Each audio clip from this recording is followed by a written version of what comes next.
There's nothing like New York City in the summer. The days are longer, the nights are hotter. For the next 30 minutes, I'm giving you a taste of the best New York has to offer. From Southern barbecue to a pizza joint that dates back more than 100 years, plus the secret kitchen that's a secret no more. I'm Kerry Drew here at Grand Banks. It's outdoor dining with a nautical flair.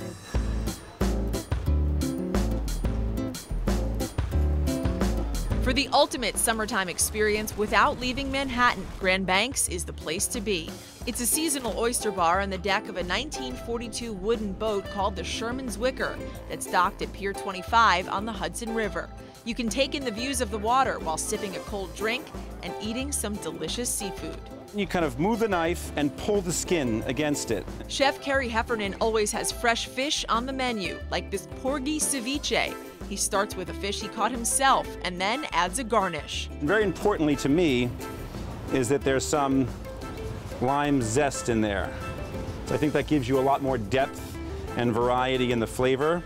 Oysters are another Grand Banks favorite.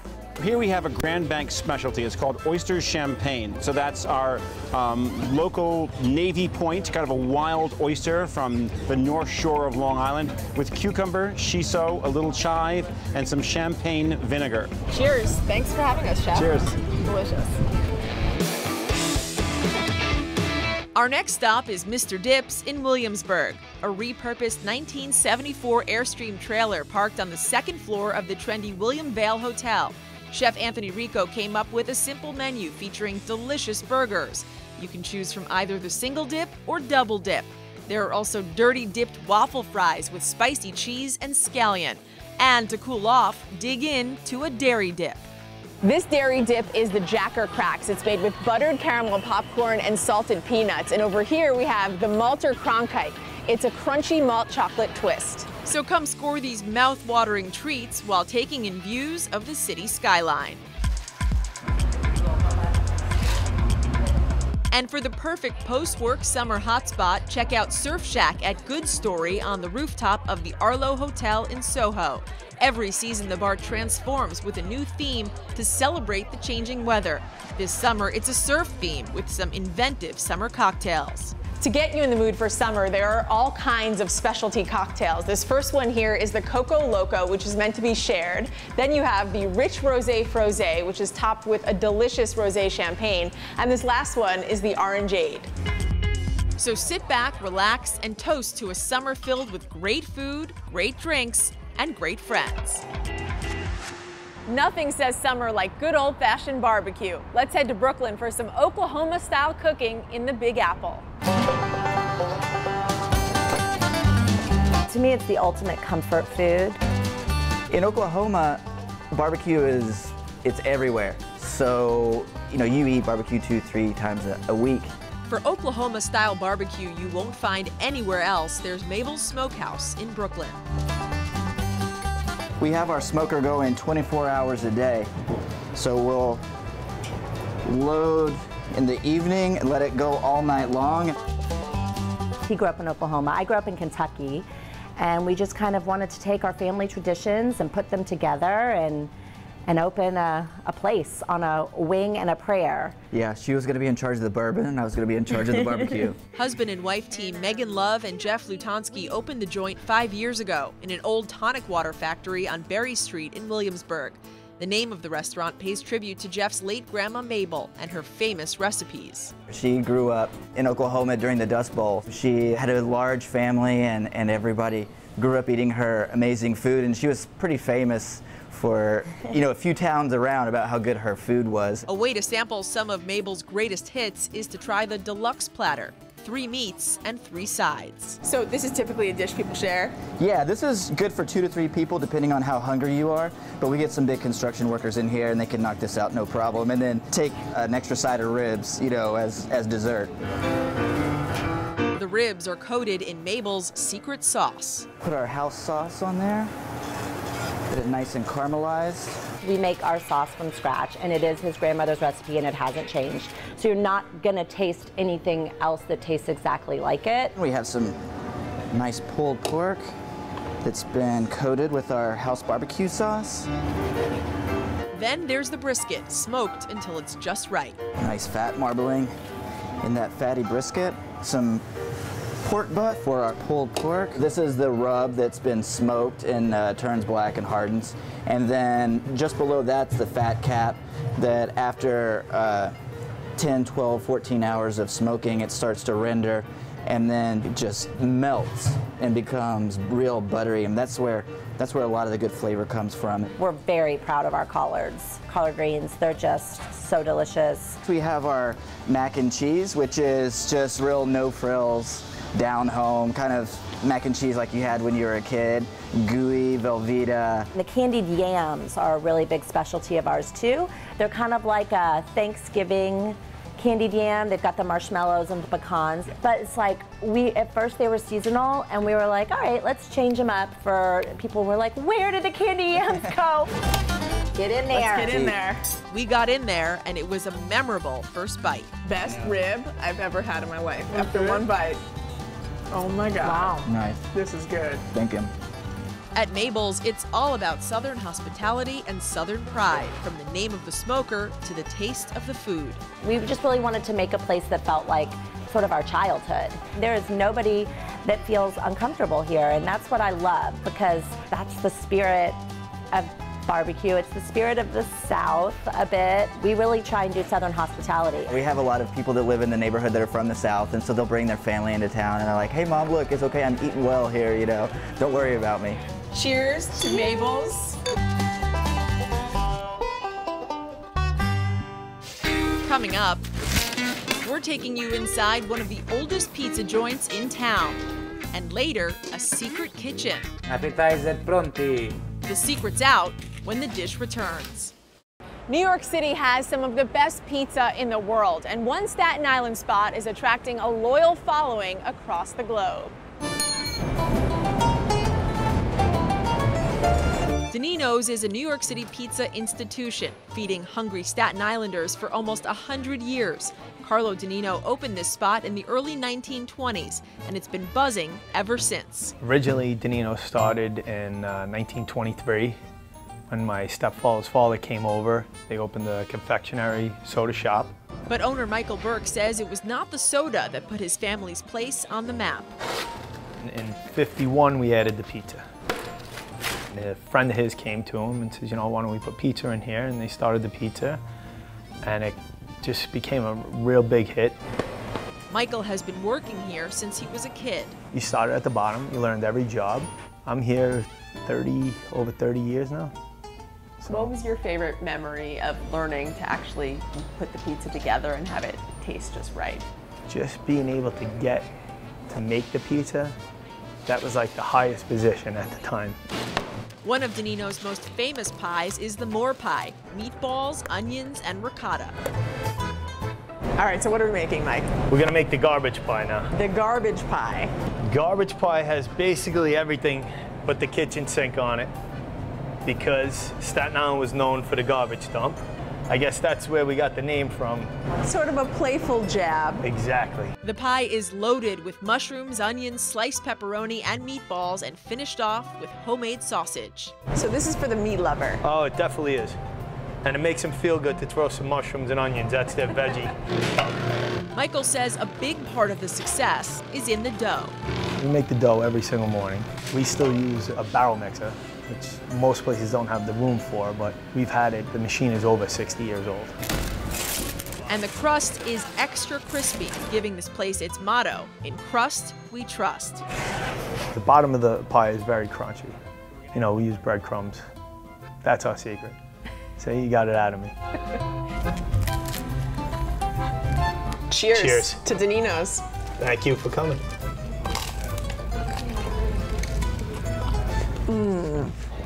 That's so good.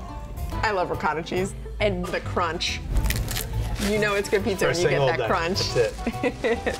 Danino's recently opened another New York location in Greenwich Village. The pizza so good, it has a reputation around the globe. We had one couple come from Japan, and they've been back 4 times. We were in Italy, and people said, oh my God, you're from Danino's, right? It's scary. Danino's still making the motherland proud after all this time. Still ahead, the kitchen behind this secret door. And the only way you can get inside. It's perfect. Plus, coffee and cocktails, why choose? And my search for the ultimate ice cream sundae when the dish comes right back. Who says you can't make new friends over dinner? A brand new dining concept called Eat With brings chefs and foodies together. When I see that they love what they eat, they make me the happy man in the world. Chef Patrick D'Andrea is cooking up something different in his hidden restaurant. It's called PD's Secret Kitchen. What is the reaction of the people when they taste your food for the first time? They love it. Patrick was born and raised in Florence, Italy. His mom owned a bed and breakfast where he learned to cook. We had everything fresh from the backyard, so my first interaction with food is going pick up fresh tomato and fresh zucchini. After culinary school, Patrick moved to New York City, where he now works as a private chef for celebrities. Appetizer pronti. And through a communal dining company called Eat With, he's serving his traditional Italian specialties in the backyard of this Upper East Side apartment for foodies from across the globe. Basically, it's the future of dining.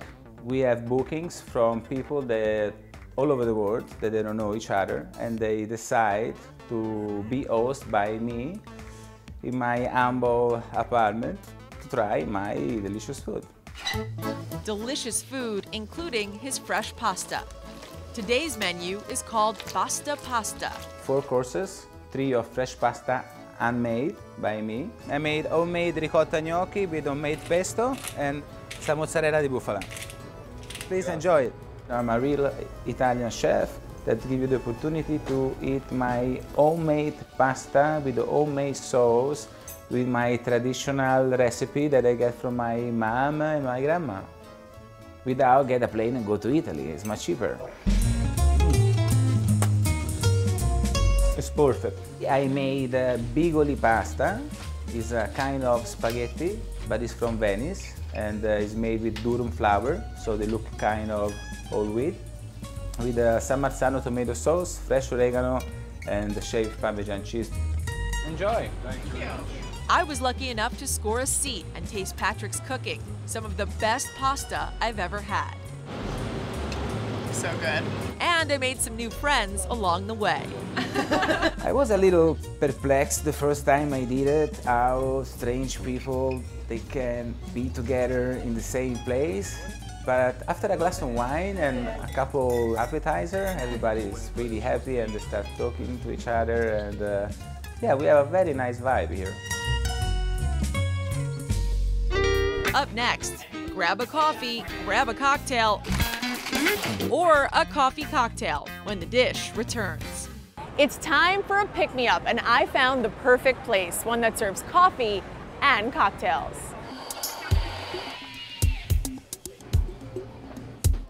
Coffee shop by day, cocktail den by night.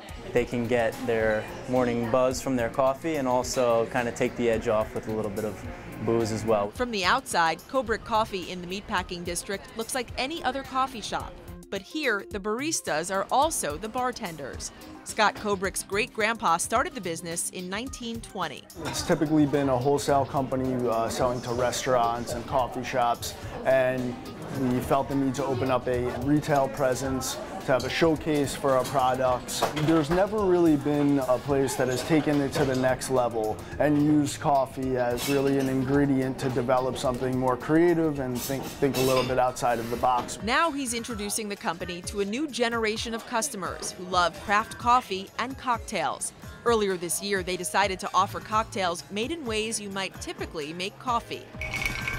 Starting with their twist on an old-fashioned.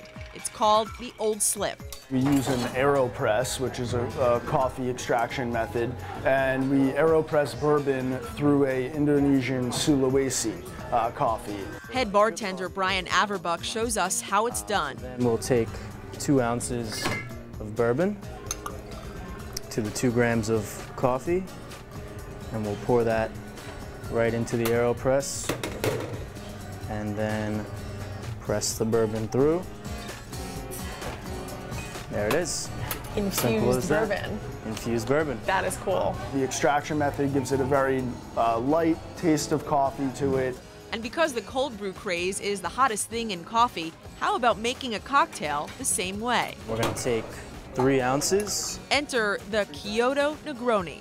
We take a traditional Negroni, equal parts London dry gin, Campari, and sweet vermouth. We build it in a Kyoto cold brew drip tower, a traditional Japanese method for cold brewing coffee. Over the course of 3 to 4 hours, it infuses the Negroni with our single origin coffee. And the coffee complements the bitterness of the Negroni very well. And finally, the Chemex Bloody Mary. Here we have Chemex, which is a traditional extraction method for brewing coffee, pour-over coffee. We take fresh ingredients such as horseradish, habanero peppers, salt, pepper, Worcestershire sauce. We build that all fresh in a Chemex filter. Then we take vodka in a kettle, room temperature, and we pour the vodka over the top of the fresh ingredients, and it drips through, infusing the vodka, and it makes for a very light, refreshing, spicy, delicious Bloody Mary. It's interesting to use a method that's traditionally used for coffee with other ingredients. Cheers to Cobra Coffee. Cheers. Thanks for having us. It's time to cool off with the most iconic snack of the summer, ice cream. And what better place to do it than Brooklyn Pharmacy and Soda Fountain? Stepping into Brooklyn Pharmacy and Soda Fountain on Henry Street in Carroll Gardens is like stepping back in time. This really is a historical place. Like we always joke, we say, oh, it looks old because it is. Peter Freeman and his sister Gia opened this throwback spot in 2010 in a building that was once a pharmacy 100 years ago.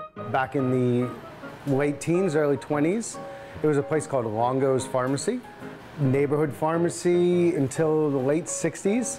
It remained a pharmacy until the 1990s, but then was vacant for several years until Peter took it over.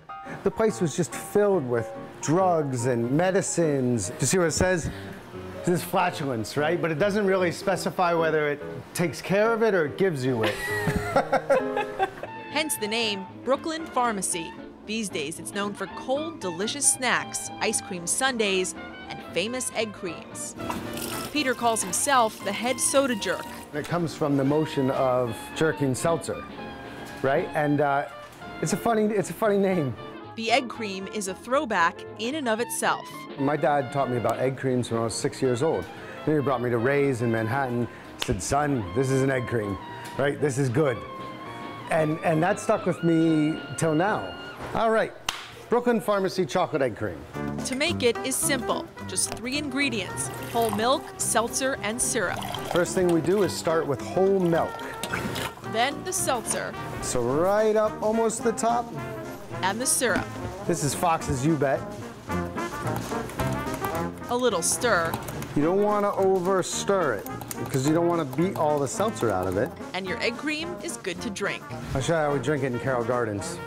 Peter downs it in just 3 sips. I drink that stuff until the sun goes down. And that's it. The sign says it all. If you've never had an egg cream before, you're in for a treat. Ding. And after the egg cream, hopefully you'll have room for a homemade sundae. One of Peter's favorites, the Mr. Potato Head. Vanilla ice cream. All of our ice cream is made in the Hudson Valley with milk from happy cows. Then Peter adds North Fork potato chips, some homemade peanut butter, nice big scoop of it, caramel sauce, and whipped cream. The best way to know what this sundae is all about is to try it. I think so too.